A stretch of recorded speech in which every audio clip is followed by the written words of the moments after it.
Itu baratini kututan. Malee isinitti himuu hin dandeenye isaaniif aanaa fi haadhi firoota isii hundaaf rabbii jajjabina isaaniif haa kennu maasii warri keenya keessa jiranii akkasumallee jiranis kan biyya jiran namni hundinuu waan itti himuu hin dandeenye viidiyoo galaksii yoon fi atimaan viidiyoo duutee kan jedhu achirra galaksii achirra duraanuu achirra arganii na gaafatanii naan jette isaanii fi karaa warra akiraa deemtee jirti rabbiin hunda keessan nama warra akireesii taatanii fi yootirisii jaalatan rabbiin jajjabeessu.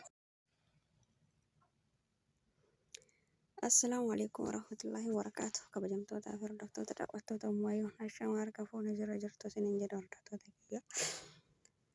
Inna lillahi wa inna ilaihi raaji'uun. Inna lillahi wa inna ilaihi raaji'uun. Hayaatoo rabbiin rahmata si haa godhu. Rabbiin ija rahmataatiin si haa laalu wallahi. Bulii addunyaa diqqishoo tana. Buliin addunyaa baay'ee xiqqoodha. Wallahi akka nama kamiituu ni dalagadha jettee akka nama kamiituu ilmaan isiititti dalagataa turte. Balaa tasaatiin addunyaa kanarraa galte rabbiin rahmata ofiitiin si haa laalu. Rabbiin jannata alfirdoosin jannataa oliitiin si haa qananiisu. Wanti godhan hin jirtu kaa lubbuun namaa ta'umamte kamiinuu gara akiraa deemuun hin haftu. Garuu hedduu na gaddisiiste wallahi baay'ee tokko gadde. Yaa Rabbi yaa Allah addunyaa xiqqishoo hammatanaatiif namni wal jibba. Addunyaa xiqqoo libsuu haqa ijaa keessatti wal biraa ilmi namaa deemu kanaaf ilmi namaa wal jibba. Yaa Rabbi rahmata keetiin laali ati. Rabbiin jannata alfirdoosin isii haa kennu. Aanaaf aalii isiiti rabbiin jajjabina haa kennu. Haadhaaf abbaa isii akkasuma obboleeyyan isii rabbiin jajjabina isinii haa kennu. Wanti godhan hin jirtu. Shamarran teenna warri mana madaamii keessa dalaydanii baay'isaatii of eegaa. Dabbaan gaazii kun baay'ee badaadha. Namni tokko halkan fa'aa osoo hin cufin biraa rafanii halkan illee cufattan malee biraa hin rafina. Akkasuma rabbiin nama haa eegu waa hunda rabbumatu nama tiisa. Rabbiin wallahi waan hin jedhullee hedduu takka ulfaate wallahi hedduu takka rifadhe.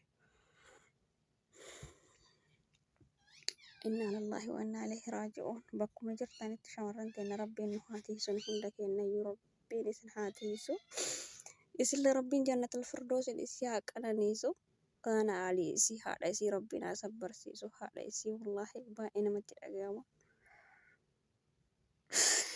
Erga isiin mana yaalaa seente illee hin agarre jedhama.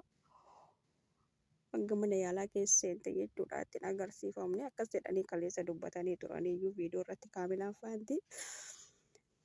Innaa hundaafuu wanti godhan hin jirtu. Guyyaa rabbii yoo dhufte oolchaa hin qabdu. Rabbiin ajriif sabrii dhuma hin qabne itti hambisu haadha isii sanillee. Erga gaafa san biraa ol seentee oduu hin argin duuteen isii itti gadi ba'ee homaa wanti godhan hin jiru.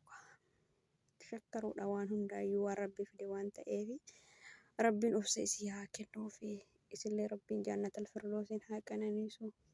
Yaa Rabbi jannata keetiin simadhu. Yaa Rabbi yaa Allah ija rahmataatiin laali rabbii kiyya. Bulii addunyaa xiqqoo tanaaf jennee namni meeqa wal jibbina. Namni meeqa waan hin taane dalayna. Yaa Rabbi ati nu sattari wallahi baay'ee nama gaddisiisa. Namni guyyaa ofii hin beeku hadha boruu hin beeku. Akkas taana akkana goona akkas taana nama jedhan. Wallahi hedduu qalbiin nama cabdi. Akkasii obboleeyyan bakkuma jirtanitti du'aayii kadhadhaa fi rabbiin jannata isii haa kennuufi kaleessa rabbiin isii haa fayyisu jechaa turre. Hadha garuu duutee isii ol dhagayu hedduu namatti dhagahama wallahi. Akkasii rabbiin jannata alfirdoosin jannataa oli rabbiin si haa qananiisu.